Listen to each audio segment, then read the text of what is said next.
Welcome dear rockets, कैसे हैं आप सभी। आज हम लेकर आ गए हैं कॉलोनी सीरीज का सीजन 1। तो वीडियो को एंड तक देखिए और पूरा फील लेने के लिए तैयार रहिए। सीरीज की शुरुआत होती है 2025 में, जब एलियंस ने पृथ्वी पर कब्जा कर लिया है। वो सिटीज के चारों ओर 300 मीटर ऊंची दीवारें बना देते हैं ताकि लोग सिटीज के बीच ट्रेवल न कर पाएं और एक ही जगह पर सीमित रहें। कट करके ड्राइवर विल को दिखाते हैं जो अपनी वाइफ कैटी और बच्चों ग्रेस और ब्रायन से विदा लेकर लॉस एंजलिस की सड़कों पर निकल पड़ता है। सड़क पर रेड हेलमेट पहने हुए सोल्जर्स पेट्रोल कर रहे होते हैं जिन्हें रेड हेलमेट्स कहा जाता है। विल अपने कलीग से बात करके इलीगली लॉस एंजलिस छोड़कर जाने का प्लान बनाता है। वो एक स्मगलर से मिलता है जो उसे एक बॉक्स में रखकर उस पर आइस बार डाल देता है। लेकिन बॉक्स में एक और आदमी होता है जिसे विल बताता है कि उसका 12 साल का बेटा चार्ल्स दीवार के उस तरफ रह गया था और विल उसे ढूंढने जा रहा है। फिर जब ट्रक गेट पर पहुंचता है तो एक एक्सप्लोजन होता है और ट्रक उल्टा जाता है। विल जैसे तैसे बचकर बाहर निकलता है लेकिन रेड हेलमेट्स उसे घेर लेते हैं। उसी दिन कैटी एक अंडरग्राउंड डीलर से इंसुलिन खरीदने के लिए जाती है, हालांकि वो वहाँ पर बैंड आइटम है। दरअसल एलियंस ने इन जरूरी मेडिसिन को जानबूझकर बैन कर दिया है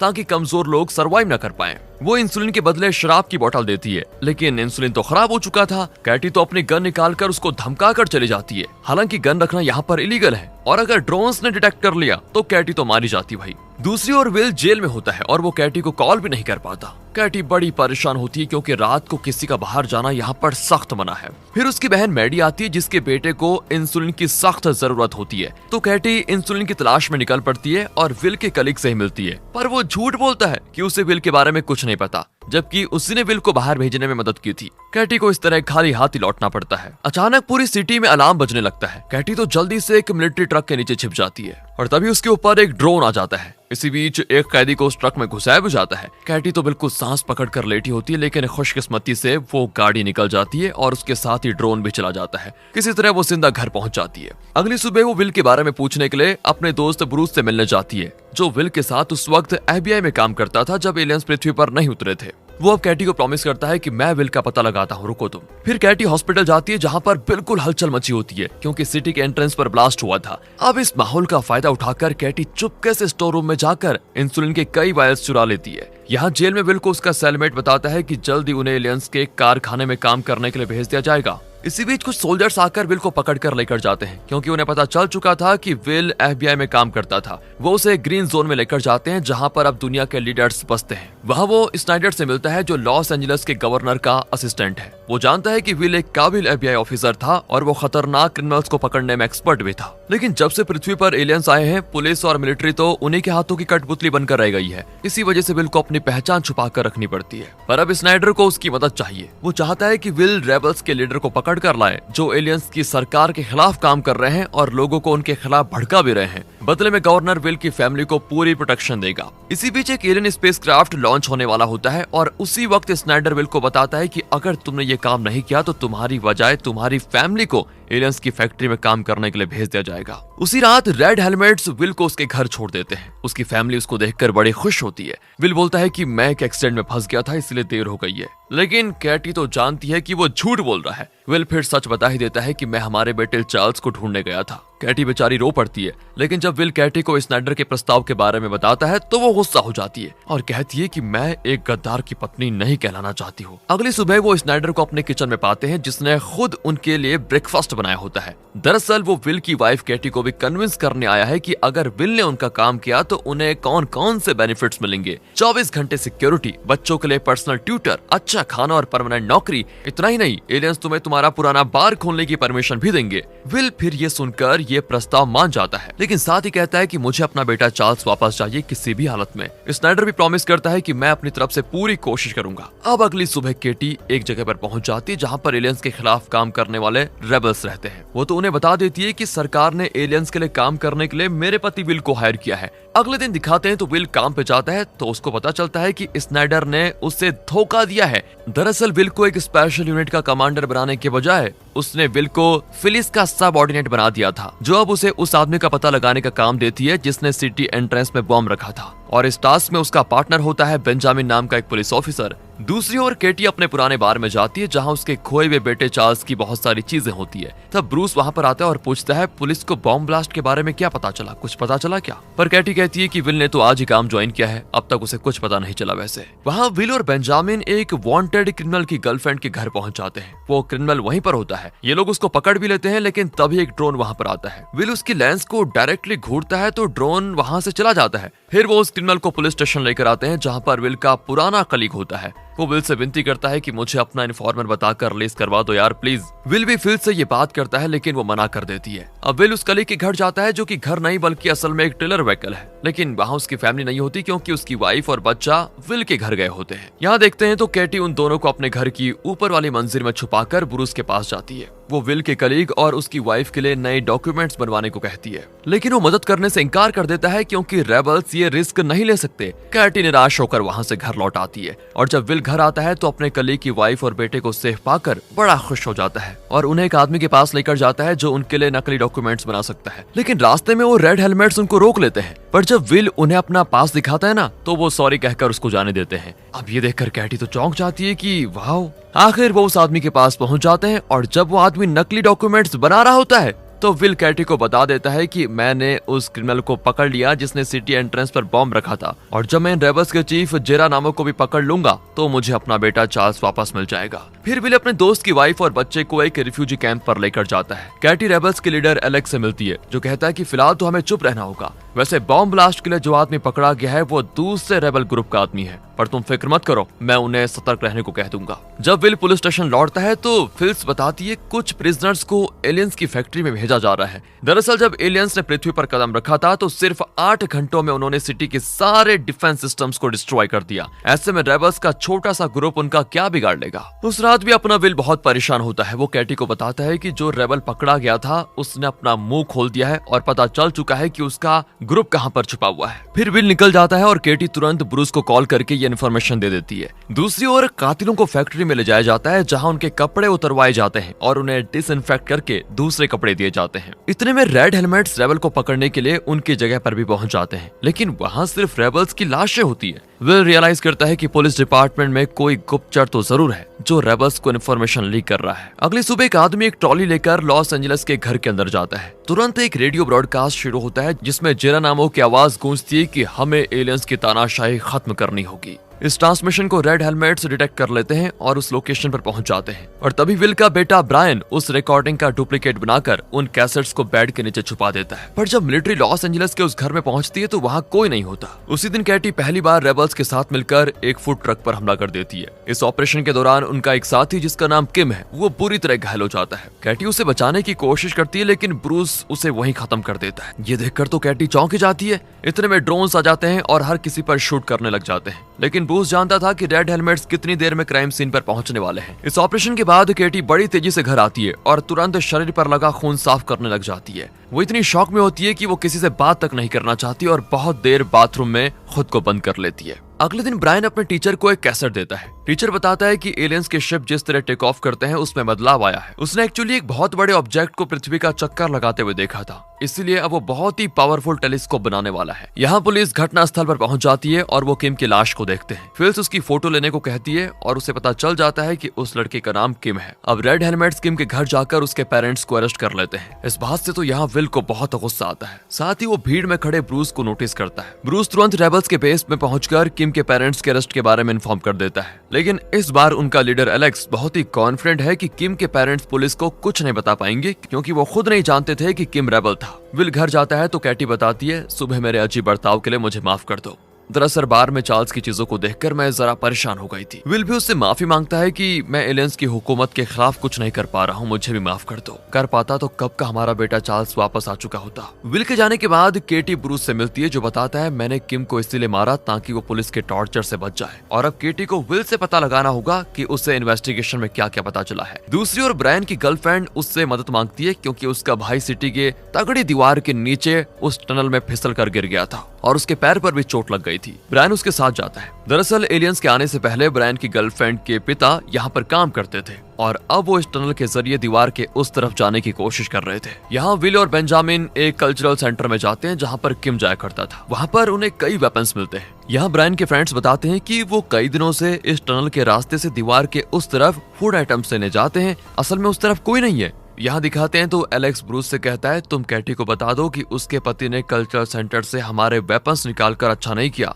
और फिर ब्रूस कैटी को भी बता देता है, लेकिन कैटी को सबसे ज्यादा उसकी फैमिली की सेफ्टी की चिंता होती है। फिर भी शाम को वो अपने बार को गेस्ट के लिए खोल देती है। सेलिब्रेशन का माहौल होता है, लेकिन इसी बीच स्नाइडर वहाँ पर आ जाता है। वो इस बार के खोलने के लिए सभी को बधाई देता है और कहता है इस तरह की जगहों को वापस खोलने की परमिशन देकर एलियंस की सरकार बहुत अच्छा काम कर रही है। इससे लोग अपना स्ट्रेस, अपना टेंशन सब कुछ रिलीज कर पाएंगे। अब ये सुनकर ना कैटी को बहुत गुस्सा भी आता है कि विल ने सिर्फ अपने बेटे चार्ल्स को पाने के लिए खुद को एलियंस के हाथों बेच दिया है, बताओ। पर विल भी कहता रहता है कि जब तक चार्ल्स नहीं मिल जाता मैं स्नाइडर के साथ ही काम करूंगा, उसका साथ ही दूंगा। फिर वो बेंजामिन को बताता है कि जरूर हमारे बीच कोई जासूस है जो हमारा सारा इन्फॉर्मेशन रेबल्स को दे रहा है, लेकिन बेंजामिन इस बात से सहमत नहीं होता। इसी बीच केटी ब्रूस को बता देती है कि पुलिस रेबल्स के अड्डे को इतनी जल्दी इसलिए पता लगा पाई क्योंकि एक औरत है जो उनकी मदद कर रही है। उसके पास एक बहुत बड़ा डेटाबेस है जिससे वो बड़ी आसानी से इस तरह की इन्फॉर्मेशन निकाल सकती है। मैं उस औरत का नाम बताने को तैयार हूँ, लेकिन तुम वादा करो कि तुम्हारी वजह से विल की लाइफ को कोई खतरा नहीं होगा।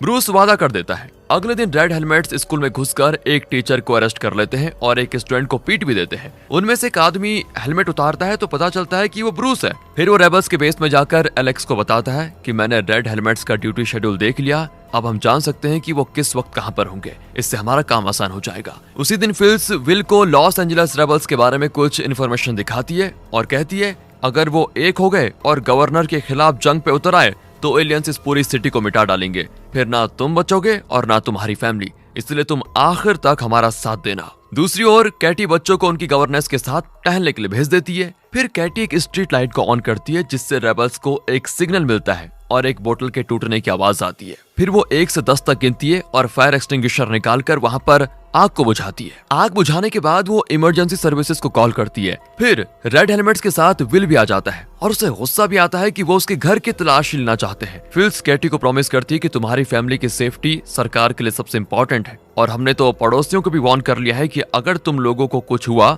तो ये उन्हीं की जिम्मेदारी होगी। ये सुनकर केटी परेशान हो जाती है कि अब पड़ोसी इनकी फैमिली से डरने लग जाएंगे। केटी ऐसा बिल्कुल नहीं चाहती कि कोई हमारी फैमिली से डरे। फिर फिल्स पति पत्नी की पर्सनल रिलेशनशिप के बारे में पूछती है। दूसरी ओर दिखाते हैं तो मैडी कल्चरल सेंटर की डायरेक्टर चार्लेट से मिलने जाती है क्योंकि उन्हें पता चल चुका था कि चार्लेट को एक असिस्टेंट की जरूरत है। यहाँ केटी के इंटेरोगेशन के बाद फिल्स विल से मिलती है और उसे ब्रायन के बेड के नीचे मिले उस टेप्स को दिखाती है और कहती है तुम्हें अपने बेटे पर ज्यादा ध्यान रखना चाहिए कि वो क्या क्या करता है। फिलहाल वो ब्रायन के खिलाफ कोई एक्शन न लेने का प्रॉमिस करती है। विल घर आकर ब्रायन से उन टेप्स के बारे में पूछता है तो वो विल को एक पोस्टर दिखाता है और बताता है कि जेरा नामो ने एक नया ब्रॉडकास्ट रिलीज किया है। अब कैटी रेबल्स के लीडर एलेक्स के पास जाती है। एलेक्स वादा करता है कि रेबल्स से विल को कोई खतरा नहीं होगा और बदले में कैटी उन्हें बता देगी कि फिल्स ही वो औरत है जिसके पास वो इम्पोर्टेंट डेटाबेस है। एक और बार रेडियो पर जेरा नामो का ब्रॉडकास्ट रिलीज होता है और इस बार पुलिस उस सिग्नल को तुरंत डिटेक्ट कर लेती है जो कि लाइब्रेरी से आ रहा है। वो तुरंत वहां पर पहुंचते हैं तो एक आदमी अपने आखिरी शब्द बोल रहा होता है कि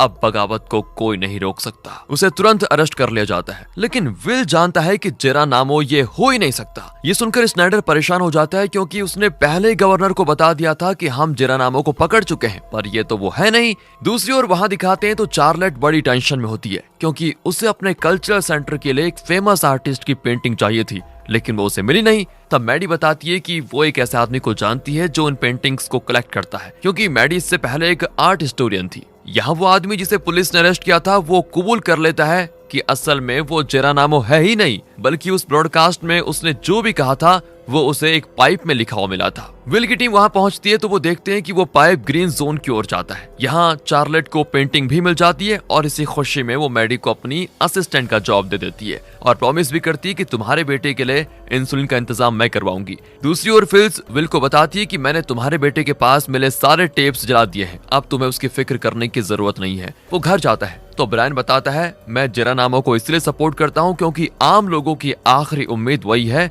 जो हमें एलियंस की हुकूमत से बचा सकता है। और जब कैटी कैटी अपने बार में जाती है तो वहाँ फिल्स बैठी होती है। वो बताती है कि मेरा पति भी विल की तरह है। वो अपनी पत्नी से इतना प्यार करता है कि वो इस बात पर ध्यान ही नहीं देता कि उसकी पत्नी असल में क्या कर रही है। वो कैटी को उसकी कुछ फोटोज दिखाती है जो ट्रक के एक्सीडेंट साइट पर लिया गया था। वो उसे वार्न करती है कि तुम रेबल्स का साथ देना छोड़ दो। अगर तुम्हें अपनी और अपने परिवार की सुरक्षा चाहिए तो आज से तुम मेरे लिए काम करोगी, ना कि रेबल्स के लिए। जब फिल्स घर आती है तो उसका पति उसका इंतजार कर रहा होता है। दरअसल वो पैरालाइज्ड हो चुका था, लेकिन वहाँ फिल्स ब्रूस को पाती है और कहती है, मुझे पता है तुम यहाँ किस मकसद से आए हो, लेकिन तुम्हें मेरे पति को भी खत्म करना होगा। ब्रूस शूट कर देता है। अगले दिन विल और उसकी टीम क्राइम सीन पर पहुंचती है, जहाँ दीवार पर जेरा नामो का नाम लिखा होता है। फिल्स की मौत से स्नाइडर को धक्का लगता है, क्योंकि वो एलियंस और ह्यूमंस के बीच एक ब्रिज की तरह थी और एलियंस के बिहेवियर को अच्छी तरह समझती थी। स्नाइडर विल से कहता है कि जल्द से जल्द पता लगाओ कौन है कातिल। इसी बीच जेरा नामो की ग्रुप का एक आदमी पकड़ा जाता है जो इन्हें ग्रीन जोन का एक एड्रेस बताता है। रेड हेलमेट्स तुरंत उस जगह को घेर लेते हैं और एक सीक्रेट रूम में वो एक ग्रुप को देखते हैं जो खुद को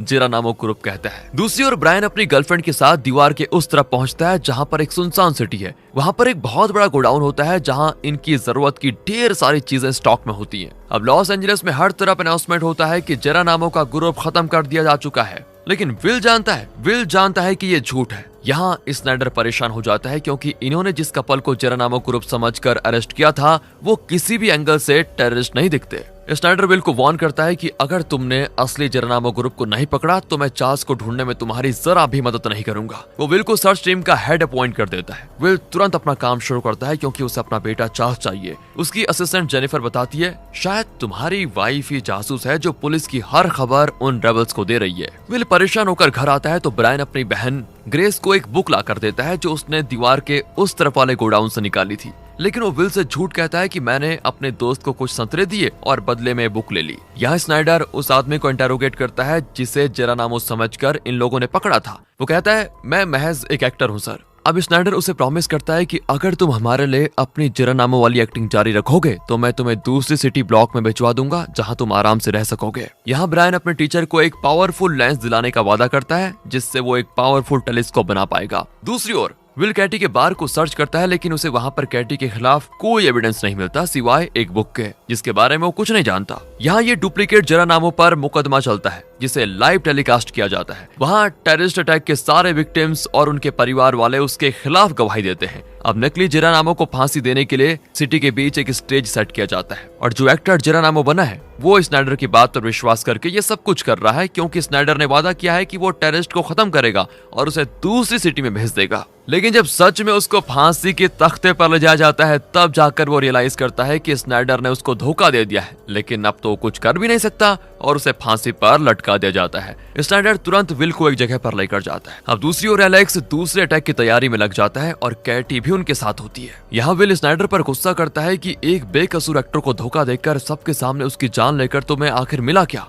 स्नाइडर कहता है कि हमें पब्लिक को शांत करने के लिए कुछ न कुछ तो करना ही पड़ेगा ना। अब वो चैन से रहेंगे कि जेरा नामो मर चुका है। अब मुझे असली जेरा नामो को ढूंढने की मोहलत आराम से मिल जाएगी। इनकी गाड़ी को सिक्योरिटी देने के लिए रेड हेलमेट्स एक गाड़ी में आते हैं जिनमें ब्रूस भी होता है। वहाँ एक जगह उन्हें डाइवर्ट किया जाता है और जब गाड़ियां स्लो हो जाती हैं तो ब्रूस अपने साथियों यानी दूसरे रेड हेलमेट्स को शूट कर देता है। अब स्नाइडर भागने की कोशिश करता है, लेकिन विल दरवाजा बंद कर देता है। इतने में रेबल्स जो रेड हेलमेट्स के भेस में थे वो कार को शूट करके दरवाजा खोलने की कोशिश करते हैं। इसी बीच विल उन पर फायर कर देता है और स्नाइडर को बचाने में कामयाब हो जाता है। साथ ही साथ वहाँ पर ड्रोन्स भी आ जाते हैं, लेकिन रेबल्स बच निकलते हैं। विल स्नाइडर को बार में लेकर जाता है जहाँ उसी वक्त कैटी भी आ जाती है। कैटी अकेले में विल को डांटती है कि इस विश्वासघाती आदमी के लिए तुम इतना रिस्क क्यों ले रहे हो, लेकिन विल को स्नाइडर की मदद करनी पड़ेगी वरना उसका बेटा चार्ल्स वापस नहीं आएगा। बार का फोन काम नहीं करता तो वो फोन बूथ में जाकर कॉल करता है और अपनी फोर्स को बुलाता है। इसी बीच कैटी एलेक्स से कम्युनिकेट कर देती है कि स्नाइडर मेरे बार में है। फिर वो स्नाइडर को बातों में उलझा कर रखती है। स्नाइडर बताता है कि वो एक इकोनॉमिक्स का प्रोफेसर था।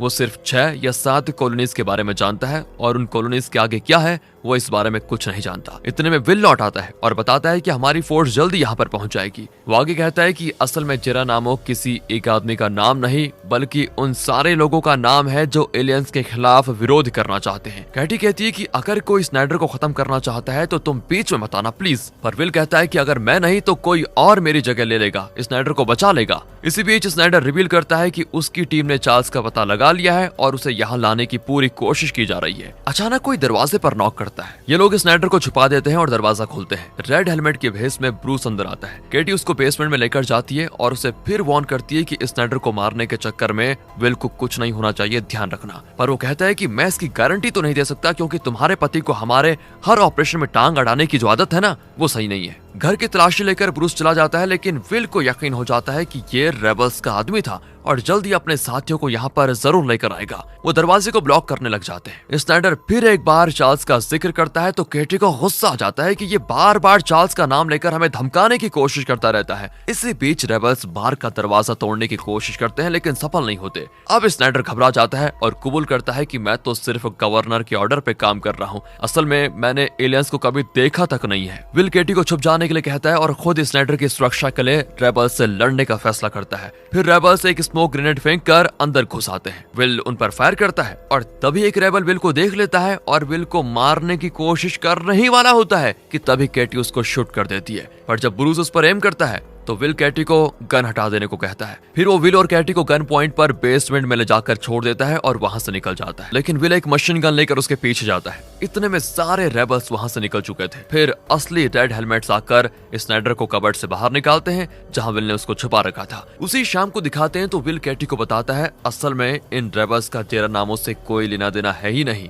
ये लोग अपने मकसद के लिए उसका नाम यूज कर रहे हैं बस। और स्नाइडर भी उसका फायदा उठाकर लोगों में डर पैदा करने की कोशिश कर रहा है। यहाँ एलेक्स रियलाइज करता है कि केटी सिर्फ एक डबल एजेंट है जो उन्हें गुमराह कर रही है। दूसरी ओर मैडी का चार्लेट के हस्बैंड नोलन के साथ अफेयर शुरू हो जाता है। Nolan new age preacher church का लीडर है। अब जैसा कि हमने देखा था कि विल ने अटैक के दौरान ब्रूस को देख लिया था और अब उसे ब्रूस को अरेस्ट करने का ऑर्डर दिया जाता है। पर जब वो ब्रूस के घर पहुंचते हैं तो घर ब्लास्ट हो जाता है। वो उसकी टीम के दूसरे रेड हेलमेट से पूछताछ करता है तो एक रेड हेलमेट बताता है कि उसकी छाती पर एक अजीब टैटू था। अब ये जानकर विल अनुमान लगा लेता है कि वो जरूर स्पेशल फोर्स में रहा होगा। दूसरी ओर ब्रूस एक रिस्ट्रिक्टेड एरिया में घुसकर अपने कद और साइज के आदमी की लाश चुरा लेता है। फिर वो एलेक्स के साथ मिलकर उस लाश को एक कार में रखवाकर उसे जला देता है। दरअसल एलेक्स ब्रूस को विश्वास दिलाना चाहता है कि तुम्हारी फ्रेंड केटी धोखेबाज निकली। इसी बीच पुलिस को कार में जली हुई लाश मिलती है जिसकी आइडेंटिटी ब्रूस से मैच करती है, लेकिन विल को अब भी यकीन है कि ये ब्रूस का खेल है जो इन्हें धोखे में रखना चाहता है। कैटी रेबल्स को कांटेक्ट करने की कोशिश करती है लेकिन वो सफल नहीं होती,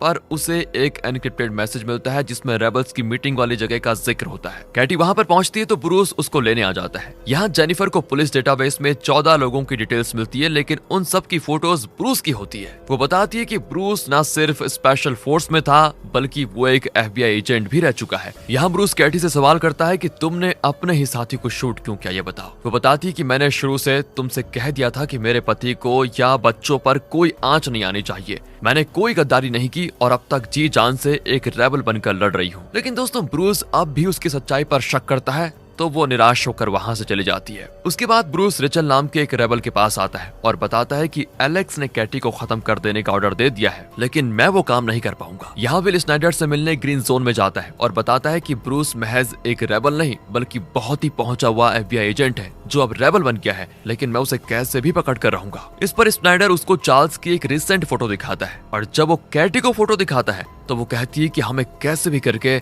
इस स्नाइडर के कंट्रोल से बाहर निकलना होगा। विल भी प्रॉमिस करता है कि ठीक मौका पाकर वो स्नाइडर के चंगुल से छूटने की कोशिश करेगा। और वहां दिखाते हैं तो मैडी और नोलन के अफेयर के बारे में नोलन की वाइफ चार्लेट को पता चल जाता है और वो मैडी को नौकरी से निकाल देने की धमकी देती है, लेकिन नोलन मैडी को अपनी असिस्टेंट की पोजीशन ऑफर करता है। दूसरी ओर विल ब्रूस की फोटो लाकर कैटी से कहता है कि तुम्हारे बार में इसके फिंगरप्रिंट्स थे, जिसका मतलब है कि ये पहले भी बार में आ चुका है। पर कैटी कहती है मैं इसको नहीं जानती। हीरो ब्रूस के द्वारा मारे गए विक्टिम्स की फोटो दिखाता है और तब कैटी कबूल करती है कि हाँ ये हमारे बार में आया था। वो कह रहा था कि वो अपनी माँ के घर रहता है क्योंकि उस घर का रिपेयर चल रहा है। यहाँ जेनिफर को दिखाते हैं जो कुछ कंस्ट्रक्शन स्टोर्स के रिसर्च के जरिए ब्रूस की माँ के घर का पता लगा लेती है। इसी बीच रेचल कैटी को बताती है कि असल में ब्रूस ने सच में कई लोगों को मार डाला था, लेकिन हमारे मकसद को पूरा करने के लिए ऐसी छोटी छोटी कुर्बानियां तो लोगों को देनी ही पड़ेंगी। तब कैटी कहती है कि मैं भी उसका शिकार बनते बनते रह गई। रेचल कहती है कि उसने अपनी मर्जी से वो अटैक नहीं किया था। फिर कैटी ब्रूस को कॉल करती है कि विल ने तुम्हारा पता लगा लिया है, अब रेड हेलमेट्स ब्रूस की माँ के घर जाते हैं, लेकिन वो खाली होता है। वहाँ के टूल्स वगैरह देखकर वो समझ जाते हैं कि जरूर किसी ने ब्रूस को सावधान कर दिया होगा। विल ब्रूस के एक पड़ोसी का आवाज देता है जो कि एलेक्स होता है, पर वो कहता है कि मैं कभी अपने पड़ोसी को देखा ही नहीं। इसी बीच विल को उस घर में वही बुक मिलती है जो उसने कैटी के बार में देखी थी। इसी बीच विल के पुराने कलीग को दिखाते हैं जो कि एक फैक्ट्री में है। वहाँ पर अक्सर वर्कर्स बीमार पड़कर मर जाते हैं और तब बताया जाता है कि ये फैक्ट्री चांद पर है। विल अपने बच्चों को चार्ल्स की फोटो दिखाता है और सच बता देता है कि सिर्फ चार्ल्स को वापस पाने के लिए मैं सरकार के लिए काम कर रहा हूँ। उस दिन लॉस एंजलिस की गवर्नर स्नाइडर से मिलने आती है और बताती है कि पैसिफिक रीजन का चीफ मिनिस्टर यहाँ पर इंस्पेक्शन करने आ रहा है। स्नाइडर कहता है कि यहाँ पर तो सब बढ़िया चल रहा है, लेकिन वो कहती है कि तुम सिर्फ बातें बनाना जानते हो, यहाँ की असली सिचुएशन वो नहीं है जो तुम बता रहे हो। अब कैटी रिचल से मिलने जाती है तो उसे पता चलता है कि उसके दोनों माइनर बेटे रेबल्स का साथ दे रहे हैं। अब इस पर कैटी समझ नहीं पाती कि वो खुश हो या दुखी। वो रेचल को बताती है कि कुछ भी हो जाए पर मैं रेबल्स को दोबारा ज्वाइन नहीं करूंगी क्योंकि मुझे अपने परिवार की सेफ्टी चाहिए। दूसरी ओर एलेक्स विल को कॉल करके कहता है कि तुम्हारी वाइफ ही जासूस है जो रेबल्स को इन्फॉर्मेशन लीक कर रही है। वो विल को मीटिंग के लिए बुलाता है और जब विल वहां पर पहुंचता है तो वो बताता है कि मैं ही रेबल्स का लीडर हूँ, लेकिन दूसरी सिटी जाने की आजादी पाने के लिए मैं अपने ही साथियों को धोखा देने के लिए तैयार हूँ। दूसरी ओर ब्रूस रेबल्स के यूथ सेल के लीडर को मिलने जाता है। वो ब्रूस को एक इंपॉर्टेंट आदमी के आने की खबर देता है। फिर वापस आकर बेंजामिन को सब कुछ बता देता है। फिर वो स्नाइडर को एलेक्स की शर्तों के बारे में बताता है तो वो कहता है कि मैं एलेक्स से पर्सनली मिलना चाहता हूँ, मीटिंग अरेंज करो। उसी शाम को कैटी विल से पूछती है अगर स्नाइडर जानता है कि हमारा बेटा चार्ल्स कहाँ पर है और उसकी फोटो भी लाकर दे सकता है तो उसे हमारे पास वापस लाने में प्रॉब्लम क्या है उसे। इस पर विल टॉपिक चेंज करते हुए कहता है कि एलेक्स इस सिटी को छोड़कर जाना चाहता है और यहाँ से निकलने की परमिशन पाने के लिए वो अपने रेबल साथियों को धोखा देने के लिए भी तैयार है। कैटी भी तुरंत ब्रूस को खबर करके अपने बार में पहुंच जाती है। दूसरी ओर ब्रायन और उसका टीचर टेलीस्कोप से चांद की सतह को देख लेते हैं और उन्हें अजीब से स्ट्रक्चर्स दिखते हैं, मतलब एलियंस की वो फैक्ट्रीज और माइंस वाकई में चांद पर ही हैं। यहाँ कैटी बार में ब्रूस से मिलती है और उसको बता देती है कि एलेक्स धोखेबाज है और वो जल्दी सिटी छोड़कर जाने वाला है। ब्रूस तुरंत एलेक्स के पास जाकर सवाल करने लग जाता है, लेकिन एलेक्स कहता है कि तुम कैटी के बहकावे में मत आओ और अपनी अगले ऑपरेशन की तैयारी करो। अगली सुबह विल स्नाइडर को लेकर एलेक्स से मिलने जाता है। एलेक्स कहता है कि मुझे एक यूनिवर्सल पास चाहिए जिससे मैं सिटीज के बीच आजादी से घूम सकूं। बदले में वो उन सारे ग्रुप्स का लिस्ट देता है जिसे ब्रूस लीड कर रहा है। साथ ही वो उन्हें ब्रूस के अगले ऑपरेशन के बारे में भी बता देता है जिसमें वो चीफ मिनिस्टर को खत्म करने जा रहे हैं। स्नाइडर भी उसे प्रॉमिस करता है कि उस ऑपरेशन को हम रोकेंगे और ब्रूस को अरेस्ट कर लेंगे। फिर विल तुम्हें वो यूनिवर्सल पास दे देगा जिससे तुम सिटीज के बीच आ जा सकोगे। अगले सीन में ब्रूस एक मार्केट में जाता है जहाँ पर रेचल और कैटी भी होती है। कैटी वहाँ पर रेड हेलमेट्स को देख लेती है और तुरंत ब्रूस को आगाह कर देती है। एक रेबल पटाखे जलाकर मार्केट के बीच फेंक देती है और वहाँ पर भगदड़ मच जाती है। तभी पुलिस फायर करती है जिसमें रेचल मारी जाती है, लेकिन ब्रूस बच निकलता है। फिर विल एलेक्स के घर पर जाता है जहां वो पुलिस के कब्जे में रखा गया है। विल कहता है कि स्नाइडर ने तुम्हें जो डील ऑफर की थी वो कैंसिल हो चुकी है। फिर विल उसे गोली मार देता है और इल्जाम ब्रूस पर लगा देता है। उसी रात रेचल की पूरी फैमिली फांसी पर लटकी होती है। केटी बहुत रोती है और रेबल्स का साथ देने का फैसला कर देती है। विल भी जान जाता है कि उसकी वाइफ रेबल्स के साथ है। अगली रात रेबल्स का प्रोटेस्ट होता है जिसमें कई रेड हेलमेट्स की जान चली जाती है। बेंजामिन कहता है कि लोग अब चुप नहीं रहने वाले, वो अपनी सहनशीलता की हद पार कर चुके हैं। यहाँ विल स्नाइडर को बताता है कि दीवार के उस तरफ एक नए रेबल ग्रुप का पता चल चुका है, हमें वहां जाकर चेक करना होगा। स्नाइडर मान जाता है लेकिन एक गार्ड को उनके साथ भेजता है। दूसरी ओर कैटी और ब्रूस अपने यूथ सेल के लीडर से मिलते हैं जो मिनिस्टर के कत्ल में इनका साथ देना चाहता है। इनका ऑपरेशन सबवे में होगा जिसे फिलहाल सिर्फ एलियंस इस्तेमाल करते हैं। विल और बेंजामिन जो दीवार के उस तरफ चले गए हैं वो एक ऊंची बिल्डिंग पर चढ़कर पूरी सिटी को देख पाते हैं। फिर वो चारों तरफ शूट करने लग जाते हैं जैसे कि उन पर अटैक हो रहा हो, हालांकि वहां पर कोई भी नहीं होता। गार्ड की कुछ समझ में नहीं आता। तभी विल को वहां पर एक मैप दिखता है और वो कहता है कि हम पर जिन लोगों ने अटैक किया था शायद वो लोग इस मैप को भूल कर चले गए हैं। फिर वो स्नाइडर को उस मैप की मार्किंग्स दिखाकर बताता है कि रेबल्स इन्हीं जगहों पर अटैक करने वाले हैं। स्नाइडर भी दीवार के निचले वाले उस टनल के बारे में रिपोर्ट करता है। यूथ सेल के मेंबर्स कैटी को एक मिनी ड्रोन दिखाते हैं जो मक्खी जैसा दिखता है। ये कहीं पर भी उड़कर जा सकता है और किसी भी टाइप की इंफॉर्मेशन कलेक्ट करने में कामयाब है। फिर वो अपना फाइनल अटैक प्लान फाइनलाइज करते हैं। ब्रूस साथ ही कैटी को शूट करना सिखाता है। इसी बीच स्नाइडर रेड हेलमेट्स के साथ नोलन के घर पर आता है। वो ये कहकर चार्लेट को अरेस्ट कर लेता है कि उसने कुछ कीमती पेंटिंग्स एलियन से छुपा कर रखे। उसी शाम को केटी ग्रेस के पास एक बुक देखती है जो उसकी गवर्नेंस ने दी थी। उसमें लिखा होता है कि एलियंस के आने से पृथ्वी के लोगों को कितने बेनिफिट्स मिले हैं। वो तुरंत विल को बताती है कि नया चर्च किसी तरह छोटे बच्चों को बहका रहा है, लेकिन विल कहता है कि हमें बेंजामिन के घर चले जाना चाहिए जो कि दीवार के उस तरफ है। वो केटी को दोष देता है कि तुम मुझ पर जासूसी कर रही थी, है ना, और अब केटी इनके रिलेशनशिप से तंग आ चुकी है क्योंकि वो अक्सर एक दूसरे से झूठ बोलते रहते हैं दोनों, और ये सब कुछ इनकी फैमिली के लिए भी अच्छा नहीं है। और वैसे भी कुछ भी कंफर्म नहीं होता कि दीवार के उस तरफ जाकर क्या ये स्नाइडर और सरकार से बच पाएंगे। विल बेंजामिन को अकेले ही चले जाने को कह देता है। केटी और ब्रूस कुछ गार्ड्स को मारकर सबवे में जाते हैं और वहां के बैकअप एंट्रेंस को खोलकर अंदर घुस जाते हैं। वहां पर वो एक एक्सप्लोजन करवाते हैं जिससे ट्रेन डिरेल हो जाती है। उस ट्रेन के एक डिब्बे में एक एलियन की बॉडी मिलती है। अब ये जानकर विल तुरंत वहां पर पहुंच जाता है। गवर्नर भी वहां पर जाती है और बताती है एक एलियन को किडनैप कर लिया गया है। दरअसल पहले भी एक बार 2 एलियंस को मार डाला गया था, जिसकी वजह से एलियंस ने पूरा डेलास सिटी को मिटा दिया। और अगर इस बार लापता एलियन का पता नहीं चला तो आप सोच लीजिए कि लॉस एंजलिस का क्या होगा। एलियंस किसी को नहीं छोड़ेंगे। इसी बीच रेबल्स उन एलियन को एक सीक्रेट लोकेशन पर लेकर जाते हैं और मेटल फॉयल की मदद से सिग्नल्स को ब्लॉक भी कर देते हैं। विल घर आकर मैडी से कहता है कि हमें बच्चों को कहीं छुपाना होगा। वो कहती है कि हमें बच्चों को ग्रीन जोन ले जाना चाहिए। फिर विल कैटी को ढूंढता है। तभी ब्रायन उसको एक सीक्रेट नंबर देता है जो कैटी को हाल ही में मिला था। और जब रेबल्स उन एलियंस को दूसरी जगह ले जाने वाले होते हैं तो सिटी में कर्फ्यू लगा दिया जाता है। मैडी और बच्चे ग्रीन जोन जाने के लिए एक लंबी कतार में वेट करने लगते हैं, लेकिन तभी ब्रायन उन्हें छोड़कर भाग जाता है। यहाँ रेबल्स रेड हेलमेट्स की गाड़ी को रोककर उसमें उस एलियन की बॉडी को लाद देते हैं। दूसरी ओर पुलिस को सबवे का कैमरा फुटेज मिलता है। विल उस वीडियो में कैटी को पहचान लेता है लेकिन किसी को कुछ नहीं बताता। यहाँ ब्रायन अपने टीचर के पास जाता है और उन्हें टनल में लेकर जाता है। जिस ग्रुप ने एलियन को किडनैप किया था वो अब एक पुलिस की गाड़ी में सिटी में घूमने लग जाते हैं। वो देखते हैं कि लोगों को डराने के लिए एक घर को ब्लास्ट करवाया जा रहा है। साथ ही स्नाइडर को उसकी नाकाबिलियत के लिए नौकरी से निकाल दिया जाता है, लेकिन अब गवर्नर भी कुछ नहीं कर सकती। दूसरी ओर एलियन को अब एक लैब में लाया जाता है जहां उसके हर सिग्नल को ब्लॉक करके उसके सूट को खोलने की कोशिश की जाती है।